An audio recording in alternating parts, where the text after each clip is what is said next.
Iblislah bapamu. Dia adalah pembunuh manusia sejak dunia dijadikan. Waspadalah terhadap nabi-nabi palsu yang datang kepadamu dengan menyamar seperti domba yang baik. Tetapi sesungguhnya mereka adalah serigala yang buas. Dari buahnya lah kamu akan mengenal mereka. Coba jawab aja dulu, bagaimana cara Yesus bisa membuat dirinya yang tadinya manusia menjadi Tuhan? Coba. Bagaimanakah kalian dapat menjadikan orang goyim sebagai pemimpin kalian? Bagaimana bisa kalian dapat menjadikan orang yang tidak beriman untuk pedoman hidup kalian? Bagaimana kalian dapat bisa menjadikan seorang yang buta untuk menuntun kalian ke dalam kerajaan surga? Tobat kawan, tobat. Lalu roh penghibur yang datang setelah Yesus itu siapa? Yang mengajarkan segala sesuatunya itu siapa? Jawab. Oke, Kipli, santai-santai. Jaringan saya kurang bagus ini. Dari tadi VN saya lama baru terkirim. Saya luruskan dulu ya pertanyaan Anda. Seharusnya Anda bertanya begini, apakah Yesus itu Tuhan atau bukan? Ketika Anda bertanya, bagaimana bisa Yesus yang adalah manusia biasa diangkat menjadi Tuhan? Ini pertanyaan yang salah, Kipli. Anda tidak punya kapasitas apapun tentang kekristenan, tentang Yesus. Tetapi Anda berani untuk membuat pertanyaan yang di luar daripada keimanan kami. Loh. Pertanyaan saya sudah benar. Kamu nggak punya jawaban. Yesus mengajarkan dirinya, aku tidak dapat berbuat apa-apa dari diriku sendiri. Nah, oknum manusia bernama Yesus yang tidak bisa berbuat apa-apa dari dirinya sendiri, itu bagaimana caranya bisa berubah menjadi Tuhan? Jawab. Jangan mengalihkan dulu, fokus ke topik yang tadi. Santai-santai, jangan kebakaran jenggot. Hai, kok santai pula kau suruh saya santai? Yang santai situ karena nggak ada jawaban. Ayo, manusia bernama Yesus yang tidak bisa berbuat apa-apa dari dirinya sendiri itu, bagaimana cara Yesus membuat dirinya bisa menjadi Tuhan? Jawab. Argumenmu itu udah basi, Kipli.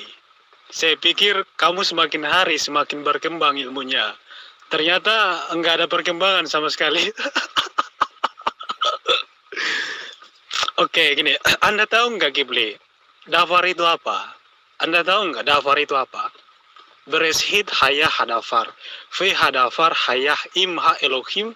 Fe Elohim hayah hadafar. Sekarang saya pengen tahu dari Gurunda Suma. Ya, Gurunda. Dafar itu apa sih menurut Gurunda? Kamu nggak usah bertanya tentang firman. Kamu jawab aja dulu.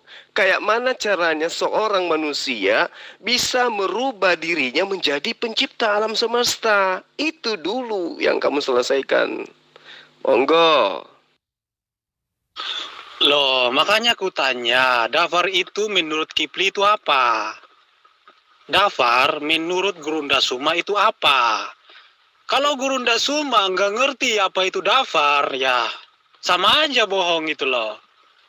Kalau nggak ngerti tentang dafar ya sama aja, ngapain kita lanjutkan diskusi ini? Nih, Gurunda Suma. Mazmur 33 ayat 6. Bitfar Adonai Samayim Na'asu Ufru Aktif. Nggak usah saya lanjutkan lagi lah. Oleh firman Tuhan, langit telah dijadikan. Oleh dafar, langit telah dijadikan. Makanya aku tanya buatmu, dafar itu apa? Nggak tahu. Kalau nggak tahu berarti nggak kenal dong dafar itu siapa. Dafar itu adalah pencipta. Nah, dafar ini yang telah menjadi manusia yang kita kenal sebagai Yesus Kristus. Mengambil wujud seorang manusia. Jadi ketika Anda membuat premis bahwa bagaimana bisa Yesus yang hanya manusia biasa menjadi Tuhan, ini premis yang salah, Kipli. Makanya aku bilang, Anda punya pengetahuan apa tentang Bible? Anda punya pengetahuan apa tentang Yesus? Anda mengatakan Dafar telah menjadi manusia. Setelah menjadi manusia si Dafar, ternyata si Dafar tidak bisa berbuat apa-apa lagi dari dirinya sendiri. Itu perkataan siapa? Perkataan Yesus yang diklaim sebagai Dafar. Padahal Yesus itu adalah manusia. Dia adalah ciptaan. Dia adalah makhluk. Baca Matius, baca Lukas. 1 bab 1. Nah, kalau kamu nggak percaya Yesus itu manusia, tanya Yesus siapa Yesus menurut dirinya. Tunjuk satu ayat di mana Yesus pernah mengatakan kalau dirinya itu adalah Dafar. Tunjuk sepotong ayat kalau Yesus pernah mengakui dirinya adalah sosok firman. Kamu tidak akan pernah menemukan itu. Kenapa? Karena kamu hanya menggunakan dalil palsu ayat 1 bab 1 dari Yohanes. Yohanes 1 ayat 1 itu adalah ayat palsu. Bisa saya buktikan. Jadi kamu jangan besar mulut. Sekarang kembali kepada pertanyaan. Ya. Bagaimana cara Yesus yang adalah seorang manusia bisa merubah dirinya menjadi pencipta alam semesta? Jawab, jangan pakai nangis. Kalau Anda tidak paham apa itu Dafar, ya sama aja Kipli. Saya bacakan ini ya. Bidfar Adonai Hamayim, Na'asu Ufruak Pif Kal Sefaam. Sudah. Orang Yahudi jauh lebih duluan memahami bahasa Ibrani daripada Anda. Tapi orang Yahudi sampai hari ini tidak percaya kepada ketuhanan Yesus yang dibuat-buat oleh gereja. Sekarang pertanyaan saya sederhana. Ya, jangan kamu memperbodoh dirimu.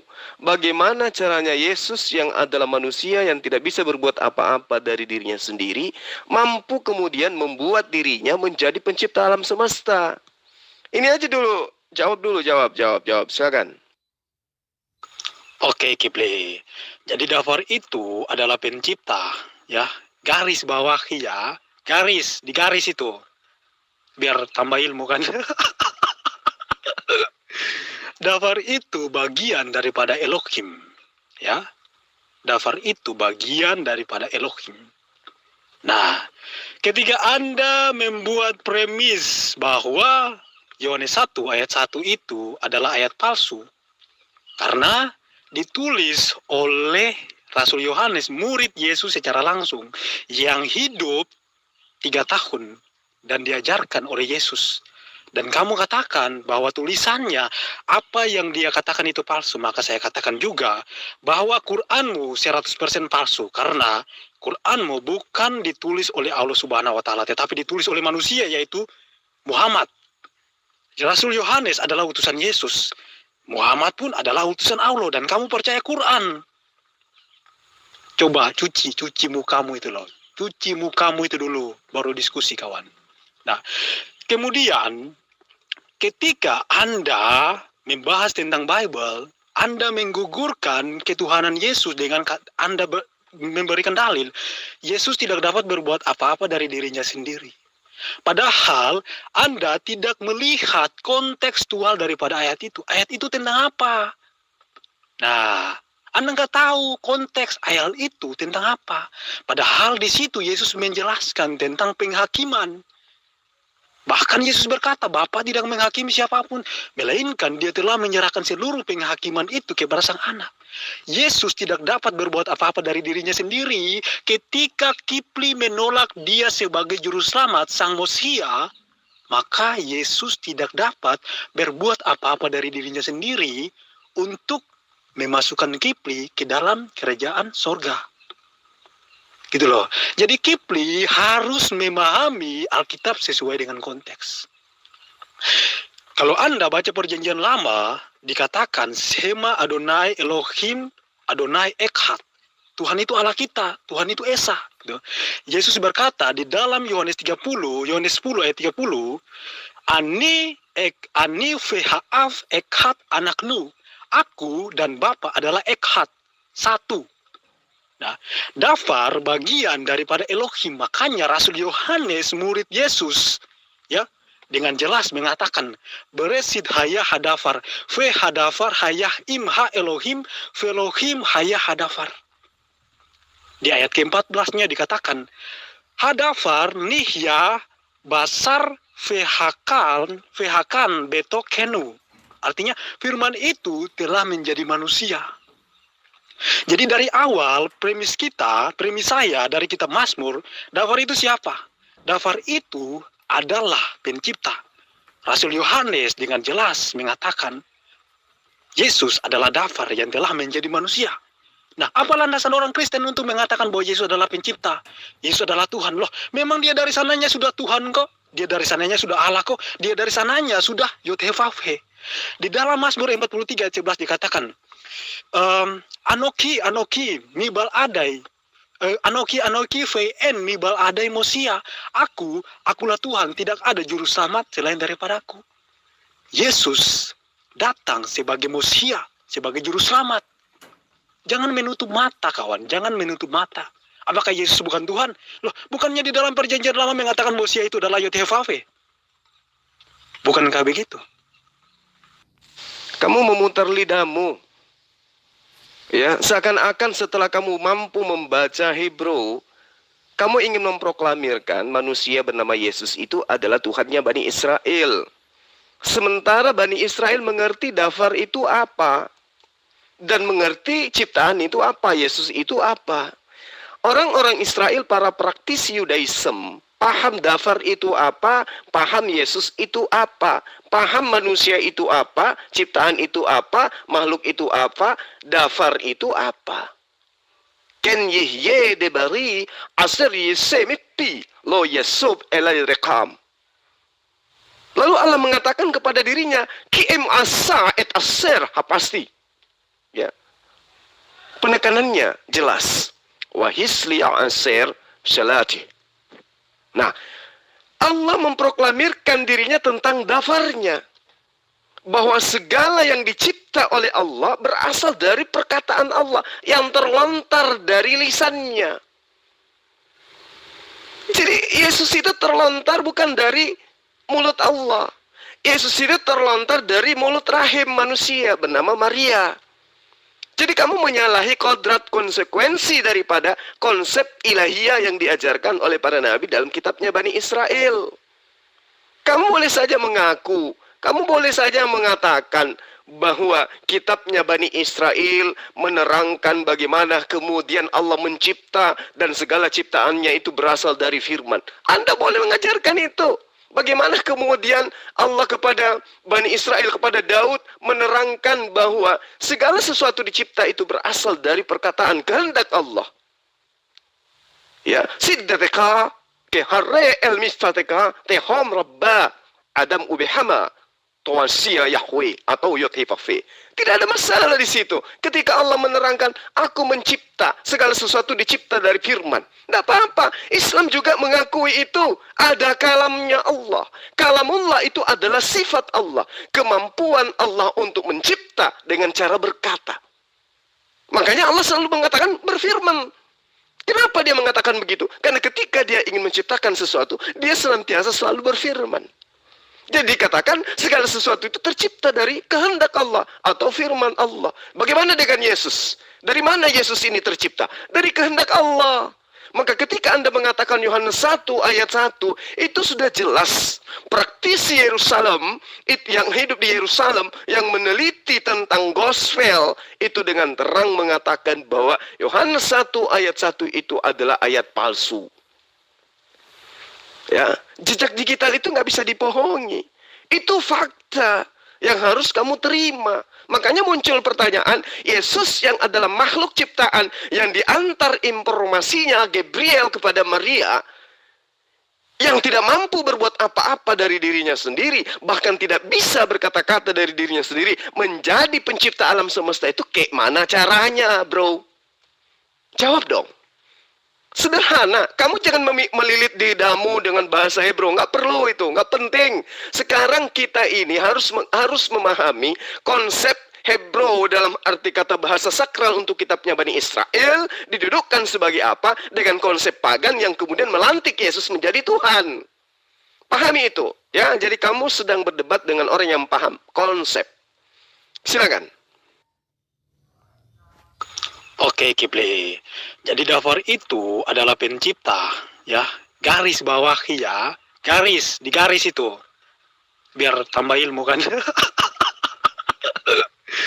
Dafar itu bagian daripada Elohim, ya. Dafar itu bagian daripada Elohim. Nah, ketika Anda membuat premis bahwa Yohanes 1 ayat 1 itu adalah ayat palsu, karena ditulis oleh Rasul Yohanes, murid Yesus secara langsung, yang hidup 3 tahun dan diajarkan oleh Yesus. Dan kamu katakan bahwa tulisannya, apa yang dia katakan itu palsu, maka saya katakan juga bahwa Quranmu 100% palsu, karena Quranmu bukan ditulis oleh Allah Subhanahu wa Ta'ala, tetapi ditulis oleh manusia, yaitu Muhammad. Rasul Yohanes adalah utusan Yesus. Muhammad pun adalah utusan Allah, dan kamu percaya Quran. Coba cuci mukamu itu loh. Cuci mukamu itu dulu, baru diskusi kawan. Nah, kemudian ketika Anda membahas tentang Bible, Anda menggugurkan ketuhanan Yesus dengan Anda memberikan dalil, Yesus tidak dapat berbuat apa-apa dari dirinya sendiri. Padahal Anda tidak melihat kontekstual daripada ayat itu. Ayat itu tentang apa? Nah, Anda nggak tahu konteks ayat itu tentang apa. Padahal di situ Yesus menjelaskan tentang penghakiman. Bahkan Yesus berkata, Bapa tidak menghakimi siapapun, melainkan dia telah menyerahkan seluruh penghakiman itu kepada sang anak. Yesus tidak dapat berbuat apa-apa dari dirinya sendiri. Ketika Kipli menolak dia sebagai juru selamat, sang Mesia, maka Yesus tidak dapat berbuat apa-apa dari dirinya sendiri untuk memasukkan Kipli ke dalam kerajaan sorga. Gitu loh. Jadi Kipli harus memahami Alkitab sesuai dengan konteks.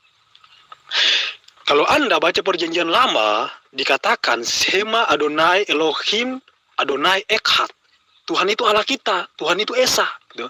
Yesus berkata di dalam Yohanes 10 ayat 30, Ani veha'af Echad anaknu.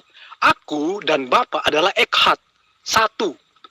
Nah, Dafar bagian daripada Elohim, makanya Rasul Yohanes murid Yesus ya dengan jelas mengatakan beresit hayah hadafar, fe hadafar hayah imha Elohim, fe Elohim hayah hadafar.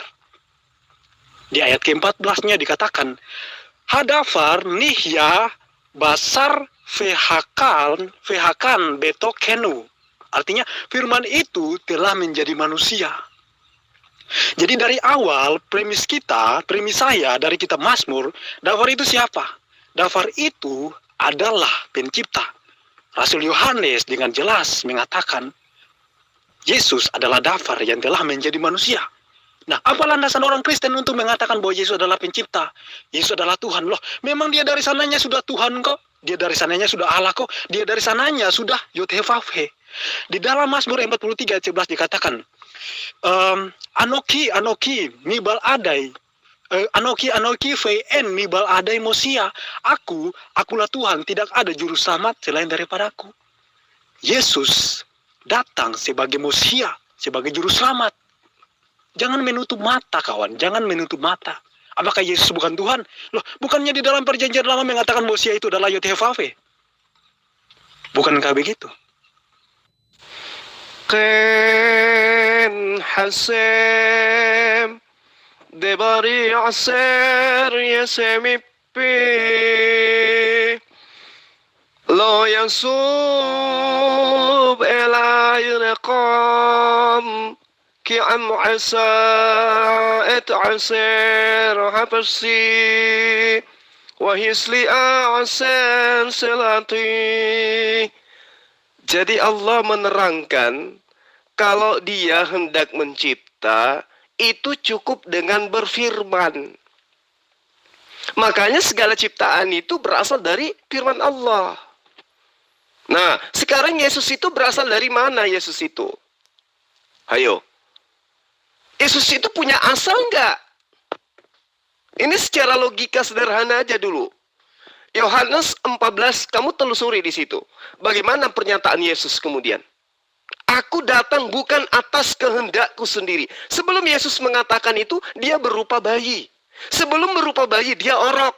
Sebelum orok, dia adalah janin. Sebelum janin, dia adalah segumpal darah yang ada di dalam rahimnya Maria, kemudian ditiupkan ruh. Baca Matius 1 ayat 26 sampai ayat 38. Baca Lukas 1 ayat 15 sampai ayat 20 dan seterusnya.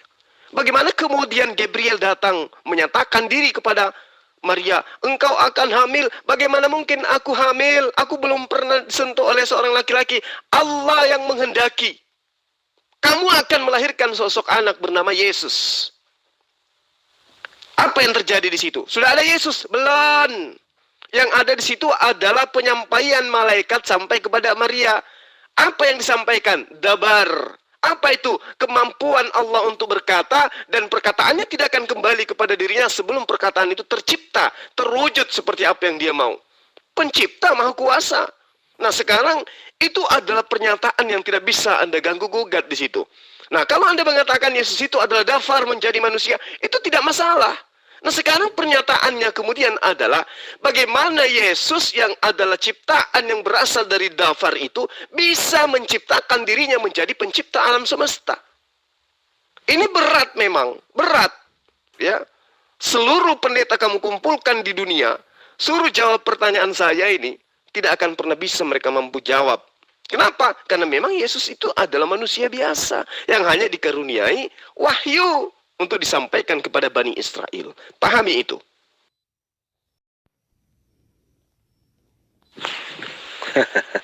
Sok-sokan mau Injili. Yang tertulis di Quranmu saja kau nggak percaya. Baca itu Quran Maryam 19 ayat 33 ya. Mau imani nggak bahwa Isa mati dan bangkit? Manusia itu memang memiliki 3 fase. Yang pertama lahir. Setelah lahir, kemudian mati. Setelah mati dibangkitkan untuk dihakimi. Semua manusia mengalami itu, termasuk Yesus. Ya, jadi belajar lagi. Nah, jadi gini Kepler, dafar itu bagian daripada Elohim, ya. Mazmur 33 ayat 6 dikatakan, firman Tuhan oleh dafar langit telah dijadikan. Kamu tahu nggak yang menciptakan langit itu siapa? Yang menciptakan langit itu adalah Elohim. Apakah dafar itu bukan Elohim? Beresit 1 ayat 1. Beresit bara Elohim et has hamayim ve et haaretz. Pada mulanya Elohim menciptakan langit dan bumi, samayim, itu langit. Elohim yang menciptakan samayim. Mazmur 33 ayat 6 dikatakan, firman yang menciptakan samayim. Apakah firman itu bukan Elohim? Ya jelas Elohim gitu loh. Rasul Yohanes menuliskan tentang Yohanes 1 ayat 1 itu sudah sangat benar. Karena ada referensinya di dalam kitab terdahulu gitu loh. Dan Yohanes adalah murid dari Yesus Kristus secara langsung. Yohanes dibimbing dengan Roh Kudus untuk menuliskan Injil. Jadi kalau kamu membuat premis yang gak jelas, kamu membuat referensi, mengambil referensi daripada orang lain yang tidak jelas, saya pun bisa mengklaim kepada kitab kamu seperti itu. Kamu jangan ngajarin saya untuk itu. Saya ngerti bagaimana kemudian Allah mengatakan dia mencipta menggunakan firman-Nya. Allah mencipta dengan berkata. Cukup dengan berkata. Allah menciptakan segala sesuatunya itu dengan berkata. Kun, jadi. Fayakun. Maka jadilah. Ketika dia mengatakan jadilah terang, apa yang terjadi? Batal? Enggak. Jadi terang. Ketika Allah mengatakan hamillah Maria, apa yang terjadi? Hamil Maria. Lalu yang dihamilkan itu kemudian adalah Hasem itu sendiri. Tuhan itu sendiri. Otak kamu tuh taruh mana? Ya. Segala sesuatu dicipta itu berasal dari firman. Yes. Yesus adalah makhluk. Berarti dia adalah ciptaan. Kalau dia ciptaan, apakah dia itu adalah pencipta? Gak mungkin. Ciptaan tidak mungkin pencipta. Pencipta nggak mungkin ciptaan. Pakai logika sehatnya. Anda mau berdalih seperti apapun tidak akan pernah bisa mampu untuk menyikapi dan mematikan dalil demi dalil yang ada di kitabnya Bani Israel. Itu nggak bisa Anda mengalahkan dalil. Anda boleh berdalih, tapi kamu nggak bisa mengalahkan dalil itu dengan dalihmu. Yesus adalah firman yang menjadi manusia. Saya boleh terima. Tapi sekarang ketika Yesus telah menjadi manusia, bagaimana cara dia menciptakan dirinya menjadi pencipta alam semesta? Dafar menjadi manusia. Bagaimana manusia ini bisa kembali menjadi dafar? Coba kamu terangkan pada saya. Jawab, nggak usah bertele-tele. Loh, kamu punya referensi apa yang mengatakan seperti itu? Kamu hanya bisa berasumsi. Mana referensi Anda? Saya berikan pakai dalil, Anda nunjukin asumsi Anda. Sejak kapan dafar itu diciptakan? Kamu ngerti nggak antara kata amar dan dafar? Amar itu adalah kalimat perintah, sedangkan dafar itu bagian daripada Elohim itu sendiri. Saya kasih contoh begini. Kejadian 1 ayat 3, Vayomer Elohim, ketika Tuhan berkata dan kalimatnya itu bersifat perintah, yaitu jadilah, maka jadilah. Bedain dafar dan amar aja kamu nggak bisa, tetapi kamu sudah berani berasumsi bahwa dafar itu ciptaan. Kamu ngerti nggak dafar itu apa, amar itu apa? Yang nggak ngerti. Karena apa? Kamu mau mencocoki kata amar dan kata dafar. Dafar itu kalau kamu cari sampai kepalamu botak di dalam perjanjian lama, itu nggak akan kamu temukan bahwa dafar ini adalah ciptaan. Malahan di dalam Mazmur 33 ayat 6 bahwa dafar ini adalah pencipta. Jadi kamu harus bedakan antara kata perintah yaitu amar dan dafar. Dafar ini adalah bagian daripada Elohim. Makanya Rasul Yohanes berkata, dafar itu adalah Elohim itu sendiri. Pahami baik-baik, jangan Anda berasumsi. Saya ngomong pakai dalil, Anda ngomong pakai asumsi. Anda tidak bisa memberikan referensi, tetapi hanya bisa memfitnah. Mana bukti Anda? Saya buktikan, kasih saya pakai dalil. Mana bukti Anda? Mana dalil Anda? Bedain dafar dan amar aja Anda nggak bisa gitu loh. Demian. Saya sudah mengatakan dafar itu adalah esensi dari Allah. Itu adalah sifat. Kami sebutnya dengan sebutan kalam. Arti? Kalam itu adalah sifat Allah. Dia bukan ciptaan. Yang menjadi masalah ini sekarang Tuhan loh. Yesus. Yesus itu bukan dafar. Dia adalah ciptaan Allah yang berasal dari dafar Allah. Yang berasal dari kalamullah. Ketika Allah hendak membuat Maria hamil, dia cukup berkata, Jibril sampaikan ke Maria, aku ingin dia hamil melahirkan seorang manusia bernama Yesus. Terjadi. Nah, yang menjadi masalah sekarang itu imanmu. Imanmu terhadap ciptaan Allah yang bernama Yesus itu. Makanya muncul pertanyaan. Bagaimana Yesus yang adalah ciptaan berupa manusia itu menciptakan dirinya menjadi Tuhan pencipta alam semesta sesuai dengan konsep iman kalian? Mampu tidak Yesus menciptakan dirinya menjadi Tuhan pencipta alam semesta? Sementara dia telah menjadi manusia. Ayo. Atau jangan-jangan kamu nggak ngerti apa yang saya pertanyakan? Coba, telaah lagi pertanyaan saya dengan baik. Yesus mati karena nubuat. Yesus mati karena dosamu, dosa Muhammad, dosa umat Islam, dan dosa saya.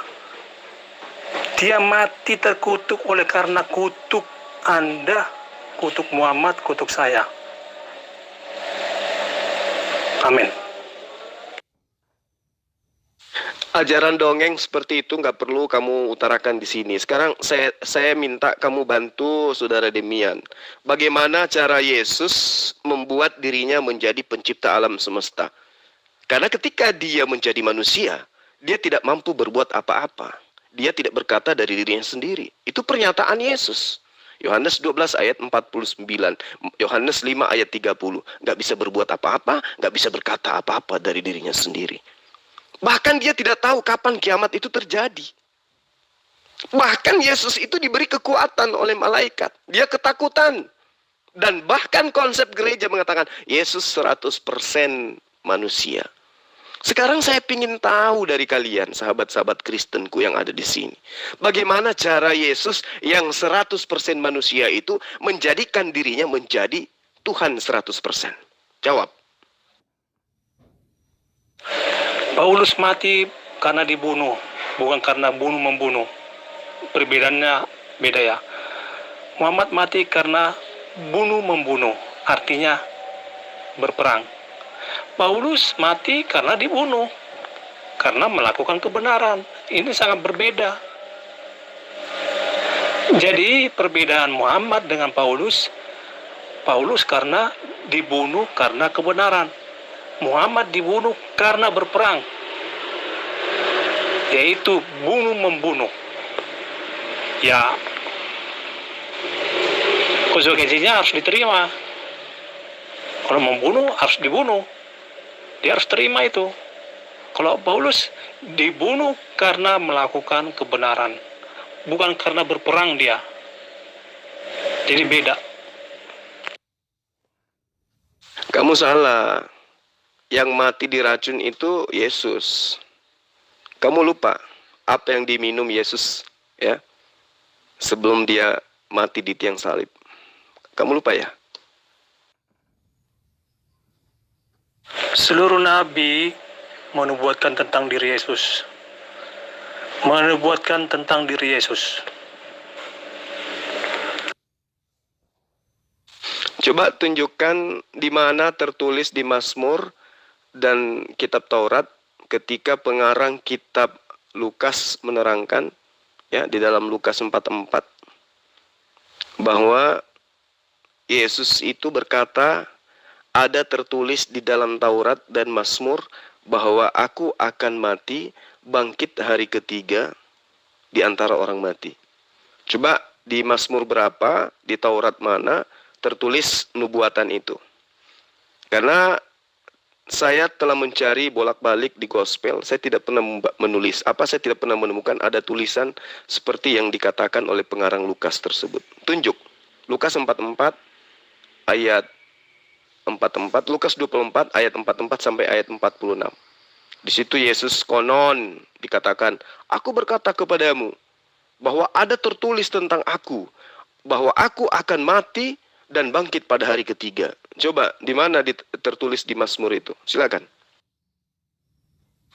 Iya, tetapi kan Yesus mengatakan dirinya mati, bangkit, dan hidup kembali.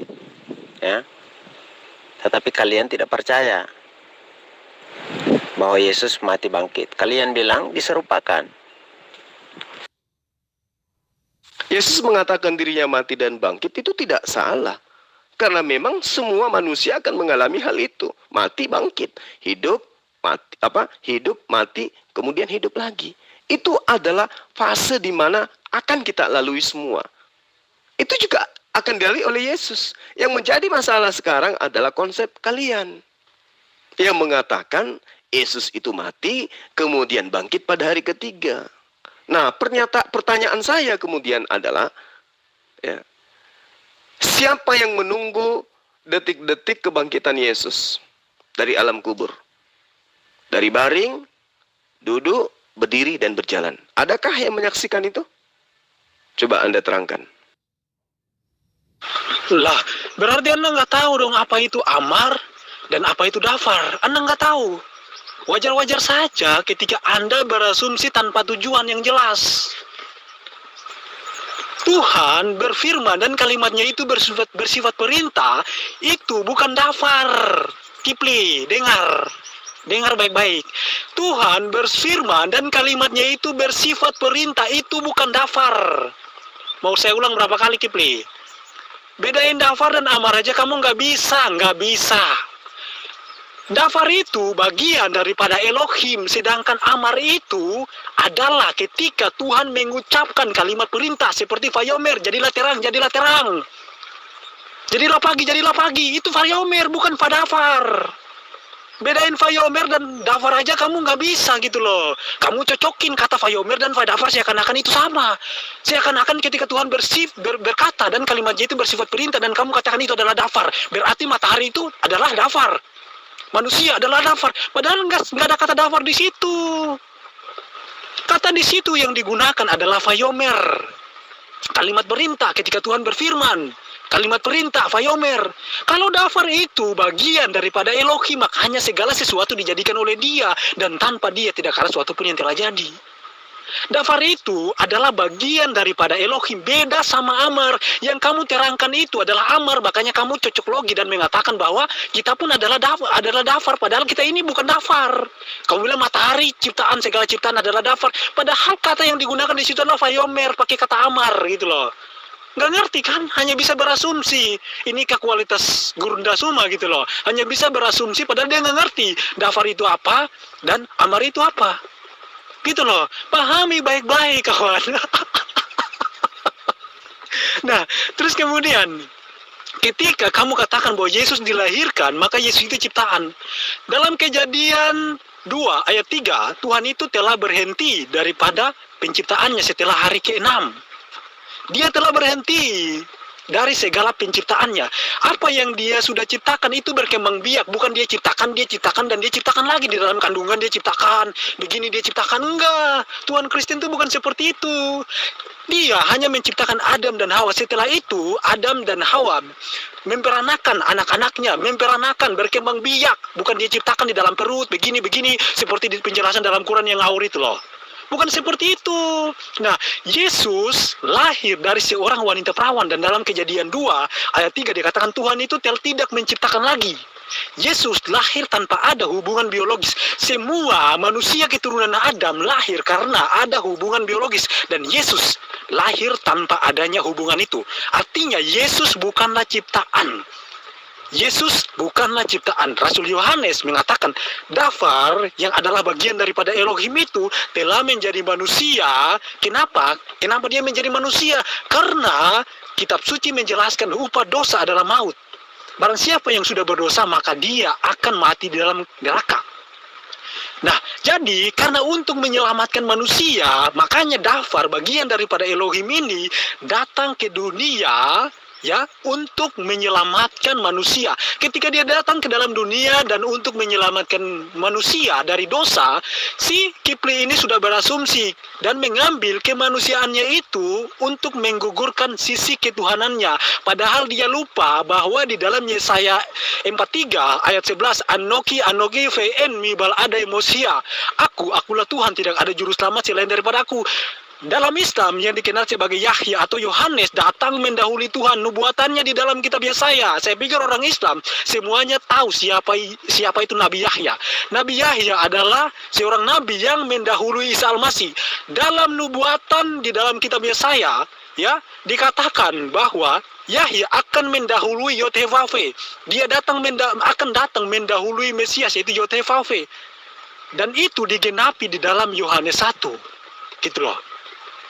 Jadi bukti-bukti ketuhanan Yesus itu sangat banyak. Cuman gimana ya, kalian itu sudah didoktrin dengan ajaran Quran.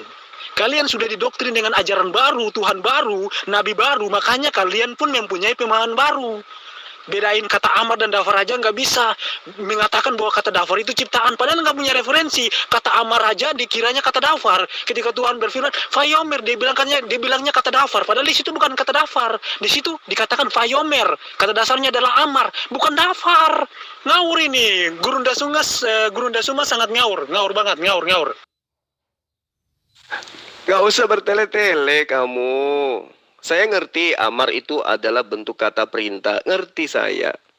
Ketika Allah memerintahkan, ketika Allah menjelaskan, ketika Allah menjabarkan, itu dia sedang berfirman. Pada diri Allah ada dafar, ada kalam, kemahakuasaan dia untuk berkata. Islam memahami itu. Yang sekarang jadi masalah itu Yesusmu. Yesus itu tercipta dari Amar. Perintah Allah kepada Gabriel agar Gabriel menyampaikan berita itu kepada Maria agar Maria hamil. Itu Amar. Berarti Yesus itu berasal dari perintah Allah. Bukan berasal dari dafarnya Allah, kalamnya Allah, maksudnya sifatnya Allah. Bukan. Allah itu tidak pernah membagi diri. Allah mensifati sifatnya sendiri. Dia tidak pernah, sifat maha penyayangnya berubah wujud menjadi makhluk. Sifat berkatanya menjadi wujud, menjadi makhluk. Sifat kasihnya berwujud menjadi makhluk. Tidak. Kami juga memahami bahwa Al-Quran, Torah, Zabur, Injil itu semua adalah kalam. Itu semua adalah sifat Allah yang dituangkan di dalam lembaran-lembaran untuk menjadi petunjuk bagi manusia. Lalu apakah kemudian Al-Quran atau Injil itu adalah Allah itu sendiri? Al-Quran itu adalah firman nafsi yang yang ada pada diri Allah. Dan juga adalah firman majas yang terdiri dari kertas dan juga tinta. Makanya harus menggunakan akal.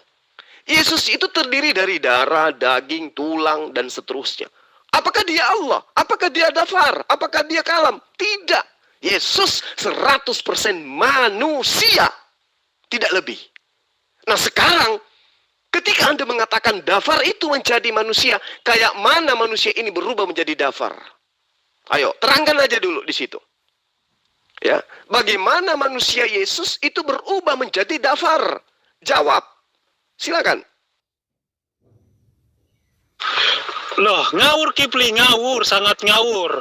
Kamu itu belum paham tentang penjelasan saya mengenai kata dafar dan amar. Argumenmu itu hanyalah asumsi daripada kamu karena nggak ngerti penjelasan saya gitu loh. Kitab suci pun kamu katakan sebagai dafar.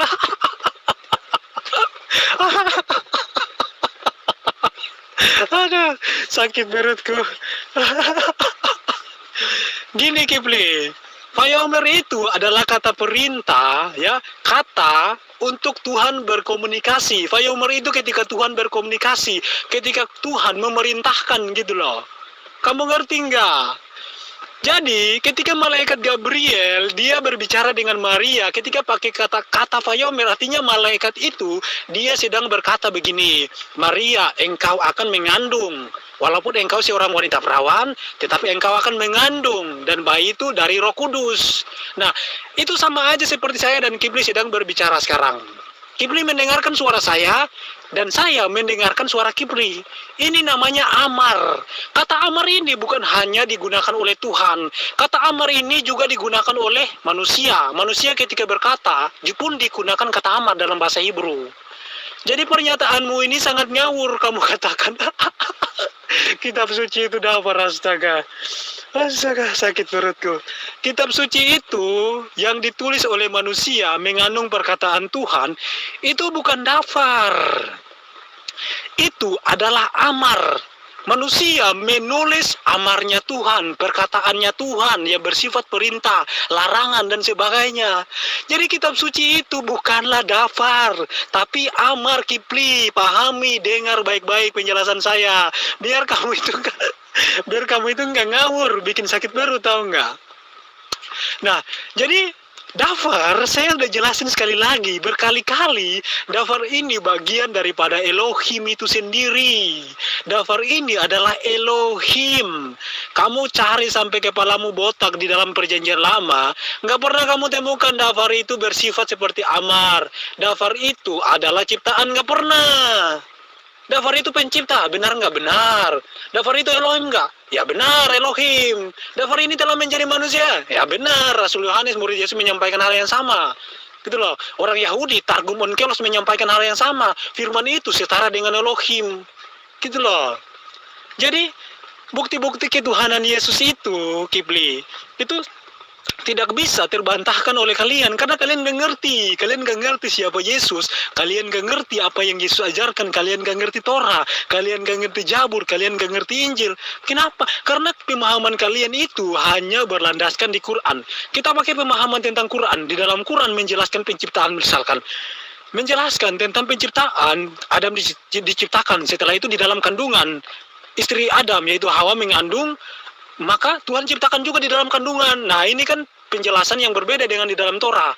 Di dalam Torah, Tuhan itu tidak menciptakan lagi setelah hari ke-6. Kejadian 2 ayat 3, Tuhan itu telah berhenti dari segala penciptaannya. Segala sesuatu yang diciptakannya itu, baik benda hidup, ya, yang benda hidup, itu berkembang biak. Berkembang biak. Nah, kita semua adalah Bene Adam, keturunan Adam. Karena kita dilahirkan dari, biologis gitu loh. Jadi selama manusia itu diciptakan selama manusia itu dilahirkan karena ada hubungan intim suami istri, maka kita ini adalah keturunan Adam. Tetapi Yesus lahir daripada seorang wanita perawan, dan Tuhan tidak lagi menciptakan. Tuhan tidak menciptakan di dalam kandungan. Ya, ingat baik-baik ya. Artinya Yesus ini bukan ciptaan. Siapakah dia? Rasul Yohanes menjelaskan, kalau Quran mengakui bahwa Isa adalah seorang yang lahir dari wanita perawan, maka kalian pun tidak bisa menolak bahwa Isa itu bukan ciptaan. Bahkan di dalam Quran menjelaskan Isa menciptakan burung loh. Isa menciptakan burung, ada ayatnya itu. Walaupun atas izin Allah, tapi bukankah cuma Tuhan yang bisa menciptakan makhluk hidup? Mana ada manusia yang bisa menciptakan makhluk hidup? Tetapi dalam Quran, Isa menciptakan makhluk hidup, menciptakan burung, walaupun atas izin Allah. Artinya, bisa saya simpulkan, saya asumsikan bahwa Allah menciptakan melalui Isa. Andai kata begini, Allah, Zat, dan Isa adalah dafarnya. Nah, lewat Isa ini, maka terciptalah segala sesuatu. Artinya, Isa ini bagian daripada Elohim itu, atau Allah itu. Oh, iya, daripada Allah itu sendiri gitu loh. Nah, disinilah errornya ajaran pagan. Kamu katakan Dafar itu adalah Elohim, dan Yesus itu adalah Dafar yang menjadi manusia.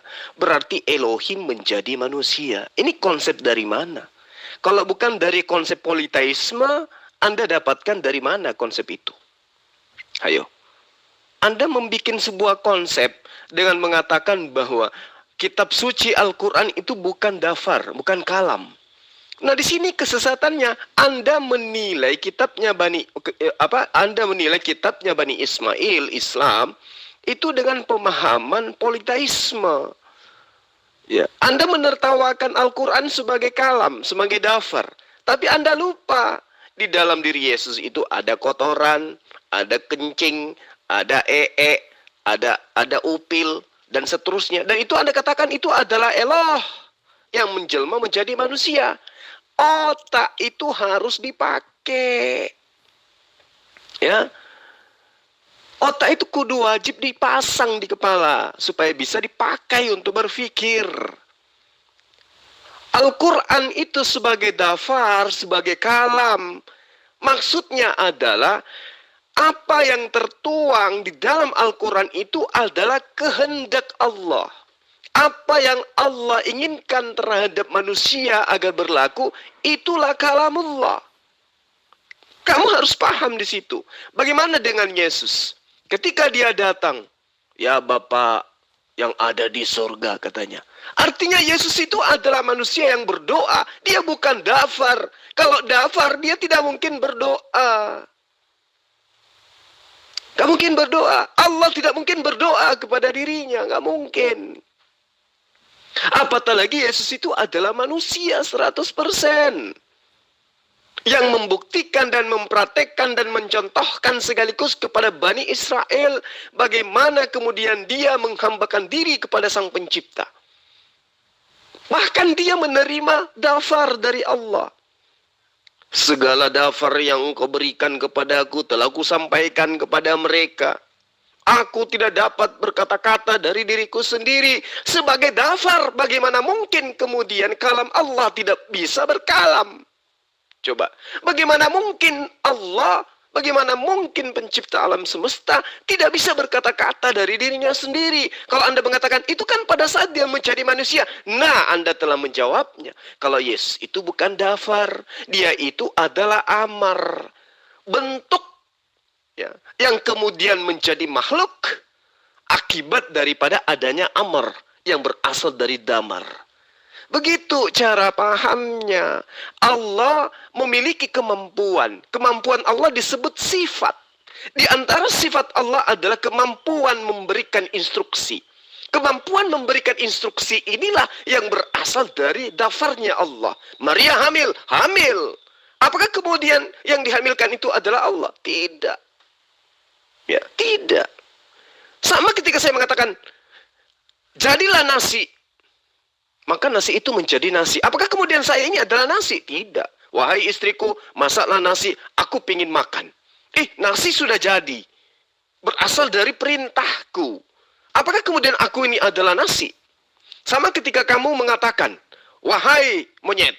Nah, kemudian menjadi monyet. Apakah kamu adalah monyet? Tidak. Dari itu aja kamu harusnya paham. Tapi sayangnya, memang konsepnya jelas. Berdialog dengan orang-orang yang seperti Anda, itu harus mematikan akal dan logika.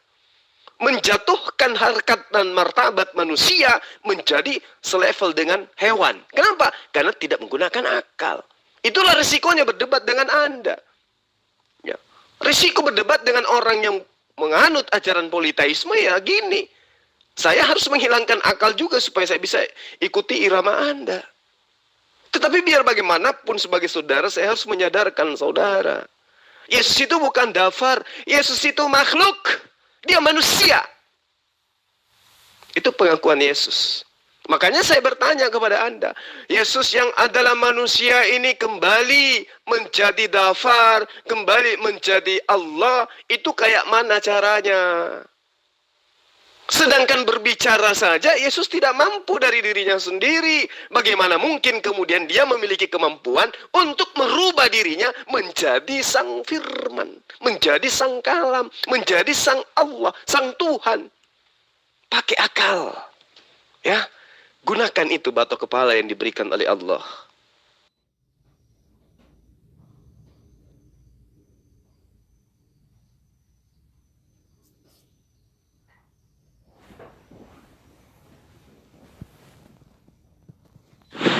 Buktinya di Quranmu mengatakan bahwa Yesus itu tidak mati. Ya. Mereka tidak membunuhnya. Ia diserupakan lalu diangkat ya oleh Allah. Bukti bahwa Quranmu mengatakan Isa itu tidak mati. Bagaimana kau berkata bahwa Isa itu mati? Hah? Kapan matinya?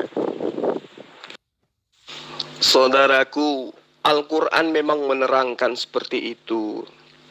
Bahwa ketika orang-orang pada masanya ingin membunuh Yesus, Allah menyerupakan bagi mereka seakan-akan Yesus itu dibunuh, disalib oleh mereka.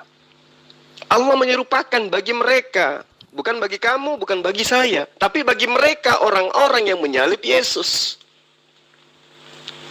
Nah, Allah mengangkatnya ke langit, menyelamatkan dia. Kalau nggak percaya Quran, baca Mazmur 91 ayat 12 sampai ayat 16. Malaikat Allah dikirim kepada Yesus untuk menyelamatkan Yesus, menatang Yesus di kakinya agar kakinya Yesus tidak terantuk kepada batu, apalagi maut. Panjang umur dia diberkati oleh Allah. Dia menjadi saksi akan apa yang terjadi pada masa itu. Mazmur 91 itu jelas. Nah, lalu kemudian nanti Yesus akan turun kembali untuk meluruskan ajarannya yang dibengkokkan oleh penganut ajaran politeisme. Setelah tugasnya berlalu, dia kemudian dimatikan oleh Allah.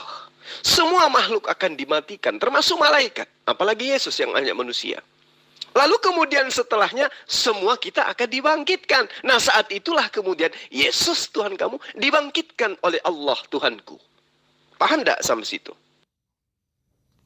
Kalau memang kalian Islam beranggapan bahwa Isa nanti datang mati di akhir zaman, tampilkan dalilnya dalam Al-Quran, ayat Quran yang mengatakan demikian ya. Jangan memakai pemahaman liar ya. Itu namanya asumsi. Al-Quran menerangkan dengan jelas, kullu nafsin za'iqatul maut wa innama tuwaffawna ujurakum yaumal qiyamah. Jadi Isa alaihissalam itu sebagai makhluk yang memiliki jiwa, itu akan mengalami kematian kelak. Lalu kemudian dia akan dibangkitkan di hari kiamat untuk dihakimi oleh Allah, diberi ganjaran oleh Allah. Rasulullah Muhammad SAW bersabda, "Fayamkuthu fil arba'ina sanah, thumma yutawaffa fayusalli alaihil muslimun." Ya, Yesus atau Isa setelah dibangkitkan itu akan dihakimi. Namun sebelumnya dia akan datang ke atas muka bumi ini untuk melanjutkan misi kenabiannya. menyampaikan kepada manusia bahwa dirinya itu adalah hanya seorang nabi. Dia hanyalah seorang rasul utusan Allah kepada Bani Israel yang kemudian dibantai dan diselamatkan oleh Allah. Rasulullah menjelaskan Nabi Isa tinggal di bumi nantinya itu selama 40 tahun. Kemudian Allah mematikan, mewafatkan beliau. Dan orang-orang muslim menyalati mayatnya, menyalati jenazahnya. Itu diterangkan di hadis riwayat Abu Daud, ya. Jadi tidak ada kata lain. Sebagai manusia, Yesus itu pasti akan merasakan kematian. Tapi sekarang belum. Dia masih ada di sisi Allah, berada pada kekuasaan Allah. Baca Mazmur 91. Bung, dalam perjanjian baru tidak ada cerita tentang penciptaan. Perjanjian baru atau Injil menceritakan tentang kabar baik, kabar keselamatan. Tidak ada. Karena bumi ini sudah diciptakan. Ngapain berulang-ulang kali? Sama seperti SWT. Sebelum SWT muncul ke dunia ini, bumi sudah ada. Lah dia di bumi mana dia? Di dunia mana dia tinggal? Jadi jangan ngulang-ngulangi berfirman lagi. Jadi Yesus datang bukan untuk menciptakan, karena sudah tercipta dunia ini. Dia datang untuk menyelamatkan umat manusia yang berdosa, termasuk Muhammad, Anda. Sehingga ia mati terkutuk oleh karena kutukmu. Kau kan dikutuk Allah, maka digantikan oleh Yesus, maka dia terkutuk. Kutukmu itu ditimpakan kepada dia, maka Yesus adalah terkutuk. Galatia 3:13. Begitu. Yang jelas Injil tidak menceritakan tentang penciptaan. Injil menceritakan tentang kabar sukacita. Penciptaan sudah ada sejak semula. Ngapain diciptakan dua-dua kali kayak Muhammad, kayak SWT? Nyiptain. Udah diciptain, nyiptain lagi. Mana hasilnya?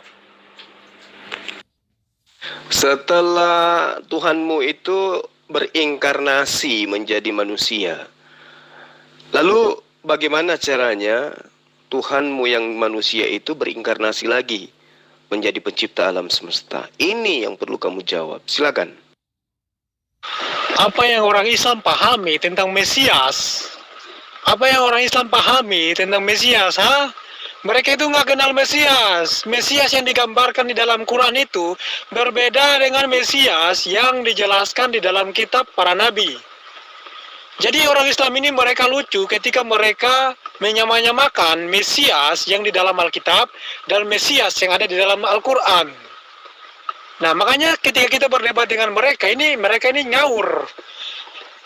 Jawaban-jawaban mereka itu nggak nyambung sama sekali. Misalkan Mushia itu adalah Hasim sendiri, adalah Yod Hefaf He sendiri. Nah, tetapi mereka nggak tahu bahwa Mushia itu adalah Yod Hefaf He. Bahkan kalau saya pernah dengar penjelasan Zakir Naik, beliau berkata bahwa semua nabi itu adalah Mesias. Semua nabi itu adalah Mesias. Semua nabi itu adalah Mushia. Oh, mantap. Penjelasan Zakir Naik itu sangat bagus itu. Untuk membuktikan bahwa dia itu goblok. Nah, jadi mereka tidak paham tentang nubuatan-nubuatan tentang Yesus, tentang Mesias di dalam perjanjian lama. Bahkan penggenapan Mesias yang dilakukan oleh Yesus Kristus itu berbeda dengan penggenapan Mesias yang dilakukan oleh Isa Al-Masih. Mulai dari tempat kelahiran, lahir di bawah pohon kurma. Sejak kapan Migdal Eder itu ada pohon kurma di situ? Sejak kapan di Bethlehem ada pohon kurma di situ? Ini sangat ngawur itu loh kalau kita membahas tentang Isa dan Yesus. Nah, pemahaman-pemahaman yang dipahami oleh orang Islam ini, mereka menyampaikan pemahaman yang melandaskan Quran, tetapi mereka mencocok logi dengan Bible, sehingga mereka menganggap apa yang mereka pikirkan itu benar gitu loh.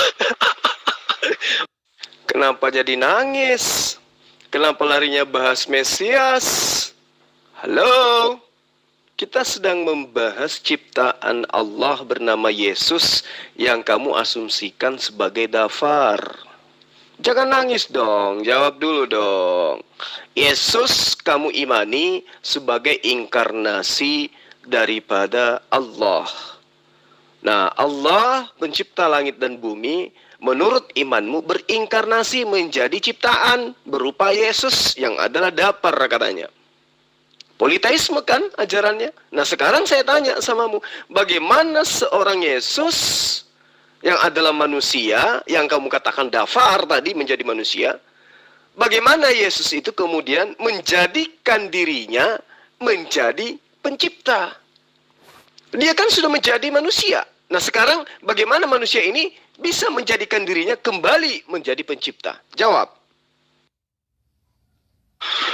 Bocil. Pohon pisang itu udah tumbuh, baru Tuhanmu lahir.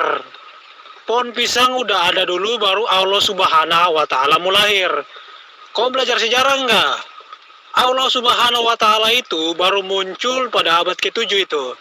Waktu Muhammad terima Quran, abad ke-6 atau ke-7 itu. Santai, jangan emosi dulu, jangan emosi. Yesus lahir di abad pertama. Bagaimana kemudian Yesus yang lahir di abad pertama ini bisa berubah menjadi sang pencipta? Kayak mana caranya? Jawab.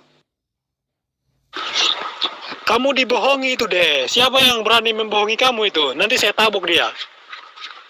Justru para nabi di dalam perjanjian lama, ya, mereka melarang untuk jangan menyembah Allah Mekah. Jangan ada Allah lain di hadapanku. Itu ada ayatnya. Jadi, Allah itu baru muncul pada abad ke-6 deh. Para nabi nggak pernah menyembah Allah Mekah itu. Nggak pernah. Makanya aku bilang belajar sejarah. Jangan mau ditipu. Karena teolog-teolog muslim ini mereka suka menipu deh. Demian anakku yang ganteng. Kamu punya asumsi tapi tidak berdasar terhadap logika sehat manusia. Yesus dilahirkan abad pertama. Eloh tidak pernah dilahirkan. Hasem pencipta alam semesta tidak berawal, tidak berakhir, sesuai dengan pernyataan Yesus. Akulah Alfa dan Omega. Bukan Yesusnya.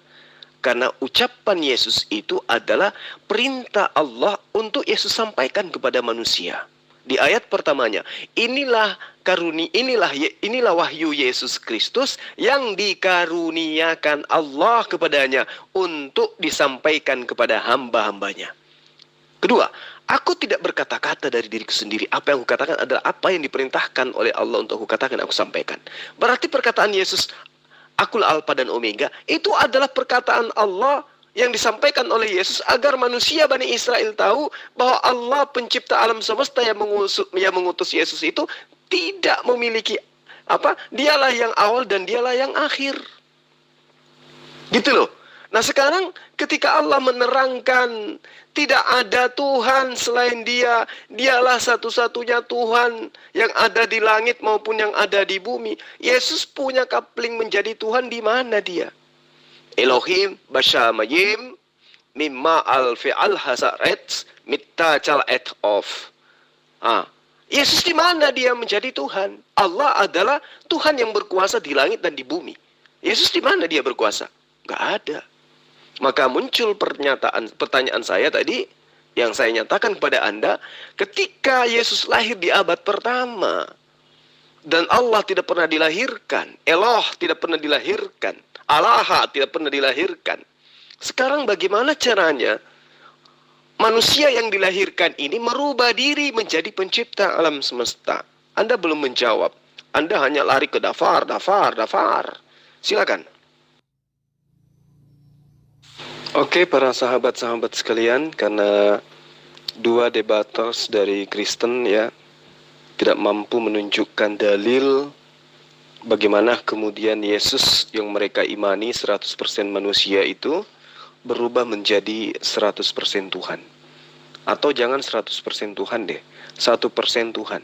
Manusia 100%, ya, yang datang kepada Bani Israel, yang menginformasikan dia tidak dapat berbuat apa-apa dari dirinya sendiri, kemudian diimani oleh sahabat Kristen sebagai Tuhan yang datang dalam rupa manusia, layaknya ajaran politeisme, itu tidak mampu memberikan bukti data atau dalil di mana Yesus mengungkapkan dirinya, ya, berubah kembali menjadi hakikat ketuhanan. Karena sahabat Kristen mengakui bahwa Yesus itu adalah hakikatnya Tuhan. Nah, ketika Yesus ada di atas muka bumi, nyata dia adalah manusia. Dan Allah menerangkan di dalam kitabnya Bani Israel, Elohim Bashamayim mimma al-afe'al haaretz miftakal te'in ovet. Artinya, akulah Tuhan di langit dan di bumi, tidak ada yang lain. Nah, itu yang mengatakan itu adalah Eloh. Allah yang menerangkan itu. Nah, Yesus di mana? Sementara Allah menerangkan tidak ada Tuhan di langit maupun di bumi. Nah, Yesus Tuhan di mana? Yesus Tuhan hanya ada di dalam hati dan imannya orang Kristen. Tidak memenuhi ruang pada konsep tatanan ketuhanan menurut para nabi. Makanya ketika ditanya bagaimana cara manusia bernama Yesus itu berubah kembali menjadi pencipta, teman Kristen tak mampu menjawabnya.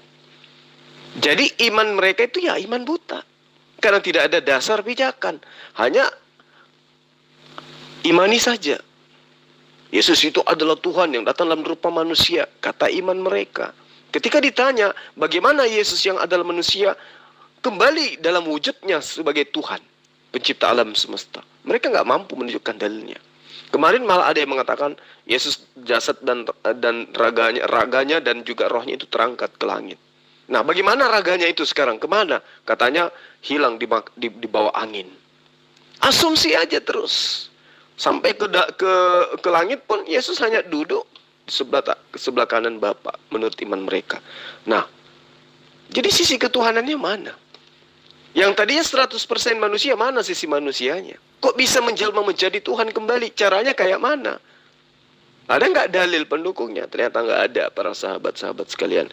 Jadi ini bukti ya, bahwa sahabat kita Kristen memang butuh bimbingan gitu, untuk memahami konsep ketuhanan yang benar itu seperti apa. Kalau teman-teman Kristen di luar sana yang tidak terlibat dalam dunia apologet, mereka hanya mendengarkan doktrin dogma, itu mungkin masih bisa memahami. Tapi para sang debater sini, sang akrobater ini yang susah untuk disadarkan. Kenapa? Karena dia berdalih harus menjadikan Yesus itu Tuhan dengan cara apapun. Nah, saya kira begitu para sahabat-sahabat sekalian. Terima kasih atas dukungannya selama ini.